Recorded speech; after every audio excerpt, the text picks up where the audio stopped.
हादरनि गेजेराव दाफामनो थांखि लानाय निउ एडुकेशन पलिसिनि सायाव गोनां बाथ्राखौ बुंथिदों Bodoland academy registrar doctor Bodo बसुमतारिया। बिथाङा बुंबावदों, आथिखालाव सोलोंथाइखौ नोजोर होनानै दिथागिरिफ्रा सिगांग्रो सांग्रां जानांगौ। लोगोसेनो फरायसाफ्रा दिथागिरिनि सांग्रां नङैनि जाहोनावनो बायदिसिना फेग्रा बेसादखौ बाहायनो खाबु मोनदों।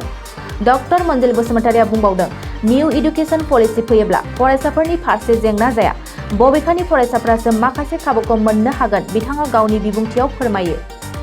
सानो दानि जे सोलोंथाइ बेबस्था, बे सोलोंथाइ बेबस्थायावहाय जोंनि गिबिसिनथारावहाय जोंनि गार्जियानफ्रा, जोंनि पेरेन्टसफ्रा सांग्रां जाग्रोनांगोन आरो गावबागाव गथ' गथायखौहाय एसे नोजोर होनांगोन। मानोना दानो नुनो मोनदों जोंनि गार्जियानफ्रा, बिमा बिफाफ्रा गोबां समावहाय गावबागाव गथ'फोरखौहाय दिनैहाय नोजोर होआ आरो बेबादिनो गथ'फ्रा जेरै फ्रि मोनो, बेनि मोननायनि गेजेरजों दिनै गाज्रि जाग्रा बेसादफोरखौ दिनै बाहायनो हमदों आरो बेनि गेजेरजोंनो जोंनि गोबां लाइमोनफ्रा दिनैहाय गावबागाव जिउखौ खोमानानै लानो गोनां जानानै फैगासिनो दङ आरो गोबाङानो दिनैहाय बे हाबाफारियावहाय लोब्बा जानानै थाबाय। दा जोंहा समाजनि दैदेनगिरि हिसाबै बिसेसकरि जोंनि बर' थुनलाइ आफादानो जा बा बर' फरायसा आफादानो जा, बिथांमोना गोबां बिबान दङ समाजाव मोनसे सांग्रांथि लाबोनाय, जाहाथे नैबे जायफ्रानाखि बेफोरबायदि हाबाफारियावहाय लोब्बा जानानै दङ बिसोरखौ काउन्सेलिंनि गेजेरजोंहाय आरोबाव फिदिंनानै लाबोफिननो हायो मेइन स्ट्रिमाव। बे मोनसे आंनिफ्राय बुंनांगौआ।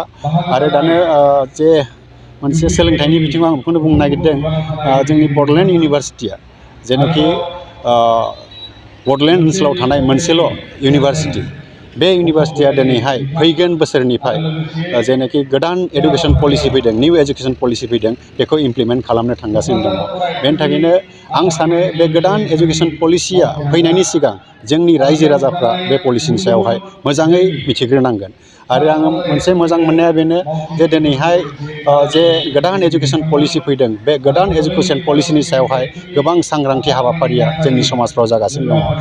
सिगांहाय बेबादि बेबस्थाया जोंनि गेजेराव गैयामोन, नाथाय दिनै बे गोदान सोलोंथाइ जे बेबस्था, निउ एडुकेशन पलिसि, बे फैनायनि सिगां बेबायदि एवारनेस बा सांग्रांथि हाबाफारि लानायफ्रा आं सानो बे मोनसे मोजां स्टेप जों बयनिबो थाखाय। आरो बेनि गेजेरजोंनो जोंनि बयबो जायफ्रानाखि जोङो समाजाव दङ, बयबो जोङो बेनि सोमोन्दै मिथिनो हागोन आरो बेखौ मिथियोब्ला जोङो जोंनि गोदान एडुकेशन पलिसिनि गेजेरजों जों गाहामैनो आवगायलांनो हागोन। दिनैहाय बड'लेण्ड इउनिभारसिटिया जेनाखि जोंनि सिलेबासफोर दङ दा, जे सिलेबासानाखि जों गाव बानायनाय नङा, बे सिलेबासा इउजिसिनि होनाय सिलेबास।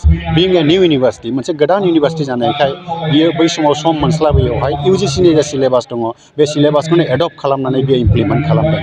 बेनि गेजेरावहाय मोनफा मोननैयावहाय 20 to 30% एसे भेरिएसनखौ लाबोनाय जादों, नाथाय वाट एभार इउजिसि हेज गिभेन टु आस, बे same syllabus has been इमप्लिमेन्टेड under Bodoland university.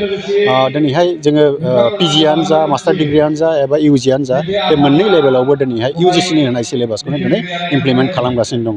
आरो बे जिहेतु मोनसे बियो टेस्टेड मोनसे सिलेबासखा, नेसनेल लेभेलनि मोनसे टेस्टेड सिलेबास, बाहाय आं सानो जेबो प्रब्लेम थानो नाङा। दिनै गोबां समाव जोङो खोनानो मोनगासिनो दङ जोंनि फरायसाफ्रा टेक्स्ट बुकनि एसे प्रब्लेम जादों, बिजाबफोरखौ मोननो हायाखै। आं सानो बियो जानो नाङा, मानोना जोंनि जेनाखि रेजाल्टफोर दा होगासिनो दङ, बेहाय गोबां भेरिएसनखौ जों नुनो मोनदों। खायफा कलेजफ्रावहाय पार्सेन्टेजआ 90%, 95% पास जादों, खायफायाव 10%, 20% जादों। आंहा मोनसे सोंलुआ बेनो जे जुदि बै स्कुल कलेजफ्रावहाय जुदि 90%, 95% पास जानो हादोंब्ला, बै दस्रा कलेजफ्राव मानो 10%ल' जाखो? बिजाब गैयाबाथ' बिदि जानाय नङामोन। निस्सय बेहाय मेटेरियेल दङ, फरायनो खाबु मोनदों, जायनि थाखाय बेनि पास पार्सेन्टेजआ 95%, 85% बिदि थांदों। बेनि थाखायनो जोङो दा मोनसे माबाखौ लादों, सिद्धान्त मोनसे लादों। जोङो जोंनि जेनाखि बिटिआर ओनसोलाव मोनबा जिल्ला दङ, बे मोनबा जिल्लायावहाय अरियेन्टेसन प्रग्रामनि बेब'स्था खालामदों आरो बे अरियेन्टेसन प्रग्रामनि गेजेरजों जोङो एटलिस्ट जोंनि फोरोंगिरिफोरखौहाय जोंनि सिस्टेमखौ जोङो मिथिनो लुबैदों।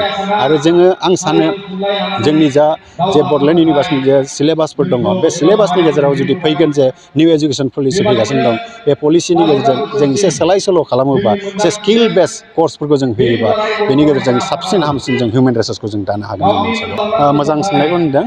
निउ एडुकेशन पलिसि फैयोबा बियो आं साना जे बियो मोनसे फरायसाफोरनि थाखाय जेंना जागोन बाहाय गोबां खाबुफोरखौ सुबिदाफोरखौसो दिनै होनानै दोनदों आरो बे सुबिदाफोरखौ बेनि थाखायनो आं दहाय बुंदों जे जेब्लानाखि जोङो बेबायदि एवारनेस प्रग्रामफोरखौ कन्टिनिउ खालामबाय थागोन जोंनि फरायसा फरायसुलिफोरखौ बांसिनै मिथिगोन आरो मिथिनायनि गेजेरजों आवगायोबा बियो साबसिन जाहैगोन होननानै आं सानो मानोना थांनाय समफ्राव जे जोंहा पलिसि दंमोन बेफोरनि सोमोन्दै जोंनि फरायसा फरायसुलिफ्रा मिथियामोन जोङो ब्लाइन्डलि फल' खालामगासिनो दंमोन जे सिस्टेमा दङ ब्लाइन्डलि फल' खालामगासिनो दंमोन नाथाय जे फैबाय थानाय जे new education policy which will be implemented from the year 2023 if it is implemented and if lot of awareness is given to our society I hope our students will be immensely benefited from there and they will be able to do well in their future